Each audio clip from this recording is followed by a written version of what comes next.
নগাঁৱত ভয়ংকৰ ব্যৱসায় ধনৰ বাবে শৰীৰৰ কিডনী বিক্ৰী একাংশ লোকৰ নগাঁও চহৰৰ হোজগাঁৱত সংঘটিত এই ভয়ংকৰ ঘটনা নগাঁও আৰক্ষীয়েও ঘটনা সন্দৰ্ভত আৰম্ভ কৰিছে অনুসন্ধান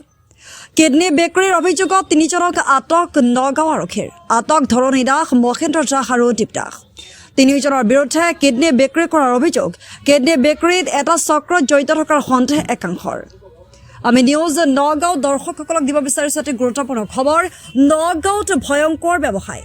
ধনৰ বাবে শৰীৰৰ কিডনী বিক্ৰী একাংশ লোকৰ নগাঁও চহৰৰ হোজগাঁৱত সংঘটিত হৈছে এই ভয়ংকৰ ঘটনা নগাঁও আৰক্ষীয়ে ঘটনা সন্দৰ্ভত আৰম্ভ কৰিছে অনুসন্ধান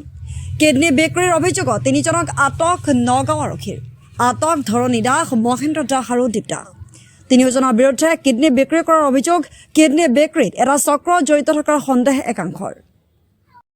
সমস্যা নহয় 2021 চনৰ পৰাই এই সমস্যাটো চলি আহিছে কমকৈ আৰম্ভ হৈ আজিৰ সময়ত আমি গম পোৱা মতে এই হোজ কৈবত্ৰ গাঁৱৰ 40% মানুহৰ হয়তো কিডনী নাই গতিকে সেইটো সঠিকটো ক'ব নোৱাৰিম কিন্তু কথাটো হ'ল কি আমি আপোনালোকৰ জৰিয়তে আমি জিলা আয়ুক্ত ডাঙৰীয়ালৈ বিশেষভাৱে অনুৰোধ জনাইছোঁ যে এই বিষয়টো হোজ কৈবত্ৰ গাঁও মই অন্য কথা ক'বলৈ নাযাওঁ ক'ৰবাত যদি কিবা হৈ আছে ময়ো গাঁও প্ৰধান হিচাপে এইটোত বৰ দুখিত কাৰণ মধ্যভোগীৰ প্ৰৰোচনাত পৰি আমাৰ ভাই বন্ধুসকলে আজি নিজৰ এটা কিডনী বিক্ৰী কৰি এক সমস্যালৈ তেওঁলোকে গতি কৰি আছে মৃত্যুৰ পথলৈ তেওঁলোকে গতি কৰি আছে সেইটো কিন্তু তেওঁলোকে জনা নাই গতিকে মই আশা কৰিম আপোনালোকৰ জৰিয়তে মই প্ৰশাসনক আয়ুক্ত ডাঙৰীয়াক মই আন্তৰিকভাৱে তেওঁলোকৰ ওচৰত আশা কৰিম যে তেওঁলোকে ইয়াৰ ওপৰত এটা বৃহৎ পদক্ষেপ গ্ৰহণ কৰি এই সমস্যাটো মষিমূল কৰে ধন্যবাদ